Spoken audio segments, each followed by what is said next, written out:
Hello everyone, आज का video continue करते हैं हम इंग्लिश वर्कशीट के साथ। और ये नर्सरी क्लास के लिए है। एलकेजी क्लास के बच्चे भी इसका रिवीजन कर सकते हैं, उससे उनकी एग्ज़ाम की जो प्रिपरेशन है वो अच्छी रहेगी।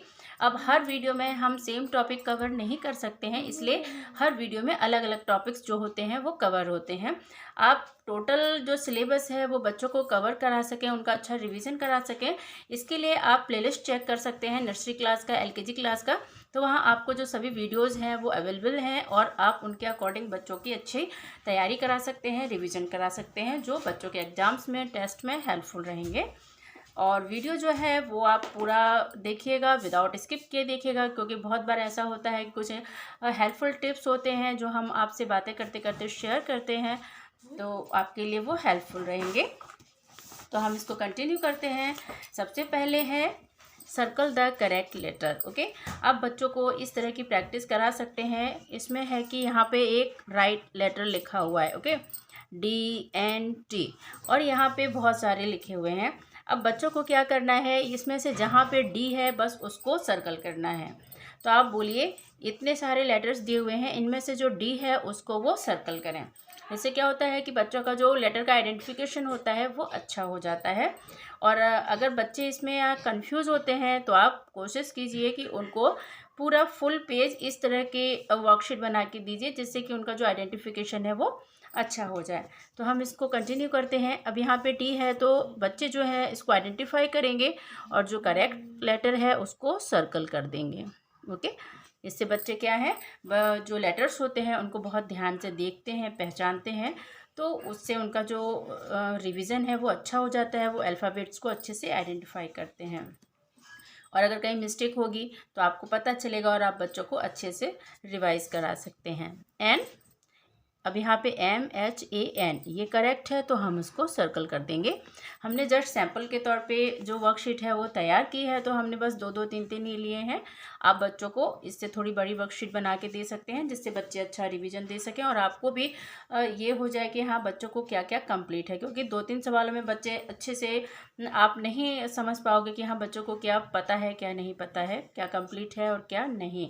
तो इसलिए अच्छा है कि आप 5 to 7 दीजिए कम से कम, जिससे कि बच्चे उसको आइडेंटिफाई करें और उनका ज़्यादा से ज़्यादा जो लेटर्स हैं उनका रिवीजन हो सके। अब यहाँ पे टी है तो यहाँ पे ये टी राइट है, तो हम इसको सर्कल करेंगे। ओके, नर्सरी क्लास में होता क्या है, इसी तरह से जो अल्फ़ाबेट्स हैं वो दिए जाते हैं। और बहुत बार क्या होता है कि जैसे इधर DNT लिखा है, इधर पे भी लिखेंगे और कहा जाता है कि जो सेम अल्फ़ाबेट्स है उसको मैच करें। ओके, नेक्स्ट है व्हाट कम्स आफ्टर। जैसे बच्चों को आफ्टर, बिफोर, बिटवीन इनकी अच्छी प्रैक्टिस होनी चाहिए। अगर उनको अल्फ़ाबेट्स कंप्लीट हैं तो उनको इसमें दिक्कत नहीं होगी। Okay, what comes after. अब यहाँ पे टी है, अगर बच्चे को अच्छे से कंप्लीट है तो उसको प्रॉब्लम नहीं होगी। और टी के आफ्टर क्या आता है, टी के आफ्टर आता है यू, तो हम यहाँ पे क्या लिखेंगे, यू लिखेंगे। टी के आफ्टर यू आता है, तो हम यहाँ पे लिखेंगे यू, टी के बाद यू। ठीक है, बी के आफ्टर सी, तो यहाँ पे सी हो जाएगा। जितने अच्छे से बच्चों को कंप्लीट रहेगा, बच्चे उतने अच्छे से इसको रिवाइज कर सकते हैं। और जहाँ तक हो सके आप बच्चों को डेली अल्फ़ाबेट कंप्लीट करने को दीजिए, लिखने को दीजिए, क्योंकि अल्फ़ाबेट बेस है। अगर उनको अल्फ़ाबेट कंप्लीट हैं तो ये सारी वर्कशीट जो है उन्हें बिल्कुल भी मुश्किल नहीं होंगी करने में। आर के बाद एस, पूरे दिन में कम से कम एक बार A to Z आप उनको लिखने को बोलिए। वी के आफ्टर आता है W, तो यहाँ पे W लिखेंगे। I के आफ्टर J। ओके, नेक्स्ट है व्हाट कम्स बिफोर। यहाँ बच्चों को बिफोर लिखना है। बच्चे बिफोर में थोड़ा कंफ्यूज होते हैं, इसलिए बिफोर की प्रैक्टिस अच्छी होनी चाहिए। आप जितना उनको रिवीजन करा दें उतना ज़्यादा अच्छा है। तो यहाँ पे हो जाएगा के से बिफोर क्या आएगा।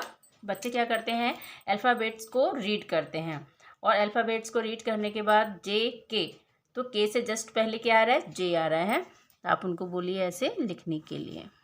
ओके, JK, एन से पहले M आएगा। तो ये है कि जितनी अच्छी प्रैक्टिस रहेगी बच्चे उतना अच्छे से इसको लिख लेंगे। डी से पहले ABCD, तो डी से पहले क्या आ रहा है, C आ रहा है। यहाँ पे बच्चों को इस तरह से क्लियर कर दीजिए। R से पहले Q आएगा, तो यहाँ पे हम क्या लिखेंगे, Q लिखेंगे, Q।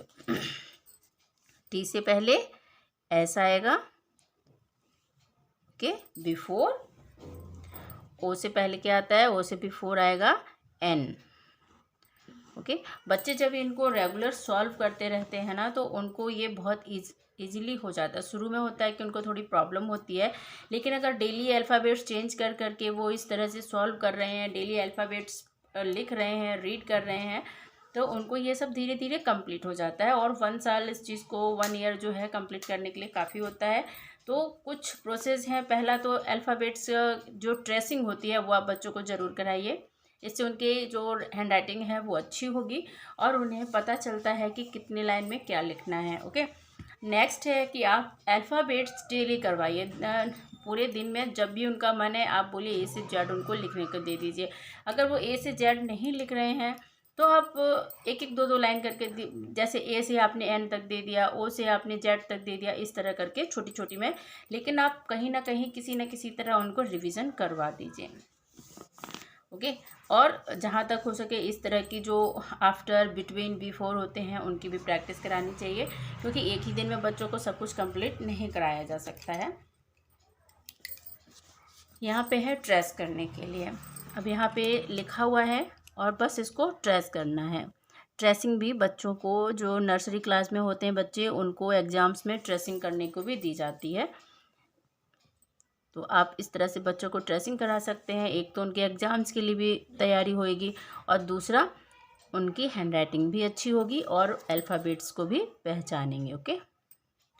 अगर उनकी आपको लगता है कि हैंड राइटिंग में मिस्टेक है या फिर वो प्रॉपर वर्ड लेटर नहीं लिख पाते हैं, तो आप ज़्यादा से लेटर्स दे दीजिए उनको ट्रेसिंग करने के लिए। Circle the correct letter. अब यहाँ पे क्या है, बच्चों को ये पिक्चर को आइडेंटिफाई करना है और उसका जो फर्स्ट लेटर होता है, जैसे K फॉर काइट, तो K को सर्कल करना है। तो यहाँ पे PMK, K फॉर काइट, तो हम यहाँ पे K को सर्कल कर देंगे, ओके। ये क्या है, मैट है। तो अगर बच्चे बुक को रीड करते हैं, पिक्चर्स को ध्यान से समझते हैं, तो उस चीज़ को पहचानने लगते हैं। M for mat.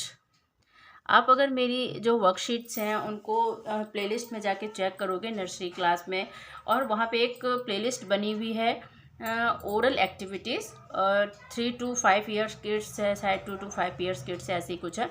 तो आप उसको ज़रूर देखना। वहाँ पे क्या होता है, जो पिक्चर आइडेंटिफिकेशन वाली चीज़ें हैं या फिर जो ओरल आप उनको कंप्लीट करा सकते हैं, उस तरह की चीज़ें आपको उस प्लेलिस्ट में मिल जाएंगी, जो नर्सरी क्लास के बच्चों के लिए बहुत हेल्पफुल होंगी। तो आप उस प्लेलिस्ट में एक बार ज़रूर जाना और देखना, और अगर बच्चे उसके हेल्प से आपके साथ मतलब उस चीज़ को कंप्लीट कर सकते हैं तो आप प्लीज़ उसको करवाइए। अब यहाँ पे ये हट है, तो HBS, एस का, इसका जो हट का पहला लेटर होता है वो क्या होता है, H होता है।